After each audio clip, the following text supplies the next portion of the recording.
BJP leader Subramanian Swamy has written to Prime Minister Modi demanding the government strip Rahul Gandhi of his citizenship, and he alleges that the Congress Vice President had declared himself a British citizen in order to float a private company in London. Srinivasan Jain joining us for more on that story. Srinivasan, what are these documents that Subramanian Swamy has shown today, and what do they really indicate? Also, how is the Congress reacting at this point? Right, Ankita. First, let's just set up a little bit of the background of this entire controversy. Now, as far back as in 2012, Subramanian Swamy had pointed out that Rahul Gandhi had registered a company called Backops in India, in which he was director, and he had raised questions about the source of funding of this company, the fact that the company had not filed its returns, and also the fact that the company was registered in a bungalow in Lutyens, Delhi, in a government bungalow. These all, he said, pointed to violations. That was the controversy then, and it subsequently fizzled out. Now what Mr. Subramanian Swamy has come up with is a fresh set of allegations pertaining to the same company, Backops, described as a consultancy company, an engineering consultancy company. That's how it has been described in its Indian papers. Mr. Swamy has found that this company was also registered in the UK by Rahul Gandhi, once again as director, and by another gentleman who is an American national.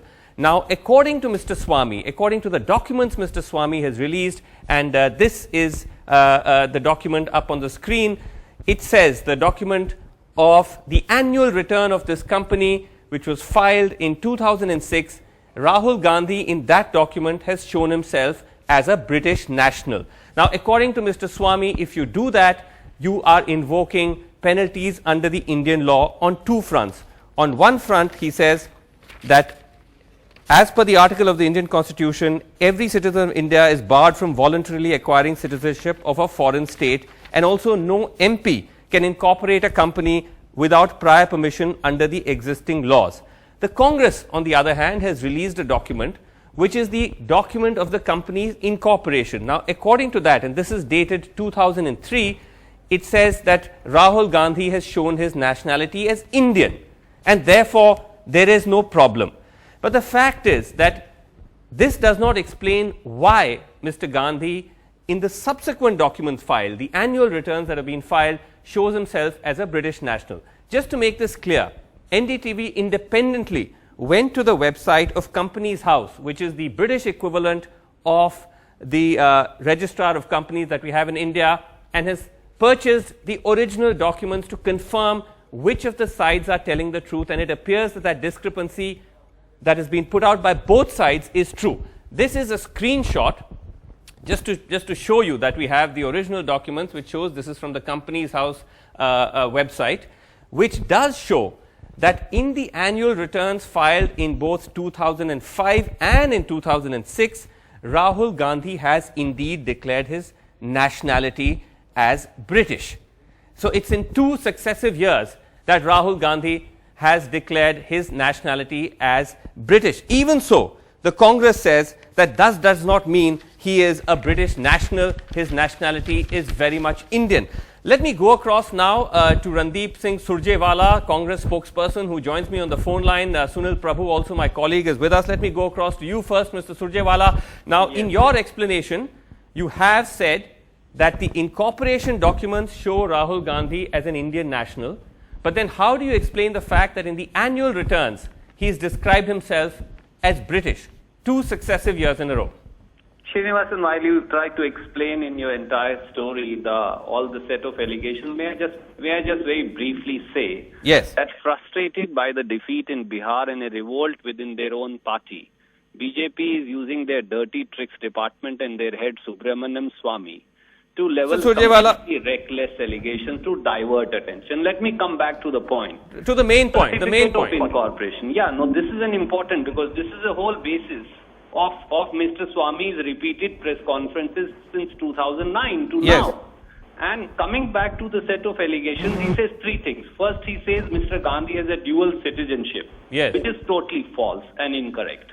Number 2, he says that the press conference which you omitted to mention, the principal set of allegation was that the certificate of incorporation, first page of which he released, reflects that Mr. Gandhi is a British citizen. Yes. It's only now that when we proceeded to release the entire certificate of incorporation, yes, it was discovered that Mr. Swamy was even committing another fraud to all of you by wrongly. But Mr. stating Surjewala, that we've been incorporation through that.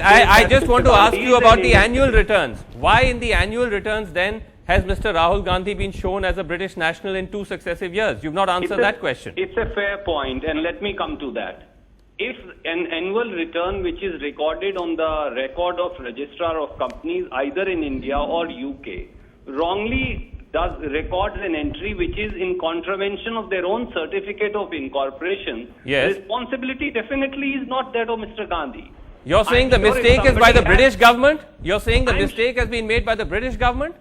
If you let me answer, Srinivasan, if somebody has wrongly recorded in an annual return a fact which is contrary to the original certificate of incorporation of the company, which reflects that Mr. Gandhi is an Indian citizen, yes, then it's a typographical error on part of the registrar of companies. But sir, we will also write to them to get it corrected. No, but sir, these documents are submitted by the company. They are simply uploaded onto their website. So how can you blame them for the error? Let me reiterate, Mr. Jain, that at no point of time has Mr. Gandhi ever filed any return which described him as British citizen.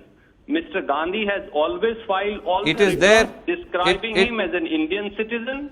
And if there is a error on the record of registrar of companies in UK, sir, last question to you. Are we to sir? Last question to you. So it's a big deal. Are we to understand that you are expecting us, the Indian public, to believe that in 2 successive years, Rahul Gandhi files these returns showing himself as a British national? You're not aware of this? This mistake has just come to your notice? Mr. Jain, I hope you will. You've not thought it fit to point out the mistake earlier? Well, Mr. Jain, I hope you will listen to my answer. The records clearly show that the certificate of incorporation reflects Mr. Gandhi as an Indian citizen. Mr. Gandhi has never filed a return that described him as a British citizen. Okay. If there is a typographical or other error in the record of registrar of companies in UK, yes, it's neither a crime. It can always be corrected. Now that it has been brought to our notice, I'm sure we will get it corrected. All right. The company has also been wound up in 2009, a fact that you omitted to mention. Well, sir, that is there very much in Mr. Swamy's press statement also, and that is a fact that it was wound up in 2009, but it did have his name as British national on those 2 successive years. Thank you so much, Randeep Surjewala. Very quickly, Sunil Prabhu, do you believe politically this explanation by the Congress is going to hold? Well, it's definitely something that they will have to give a lot of explanation to. We've just had a long chat with people close to the Congress Vice President, who have explained that these series of attacks will continue and this will not deter them from their role of going ahead in whatever they are doing in terms of taking on the Narendra Modi government. But nevertheless, they said quite categorically that they have been, he has been an Indian national, he's always been proud of that. And right from 2004, when he became a member of parliament, he has been complying with all possible norms. And of course, we have heard the response from the Congress spokesperson, which now makes it quite categorically clear that whatever correction will be required to be done will be done.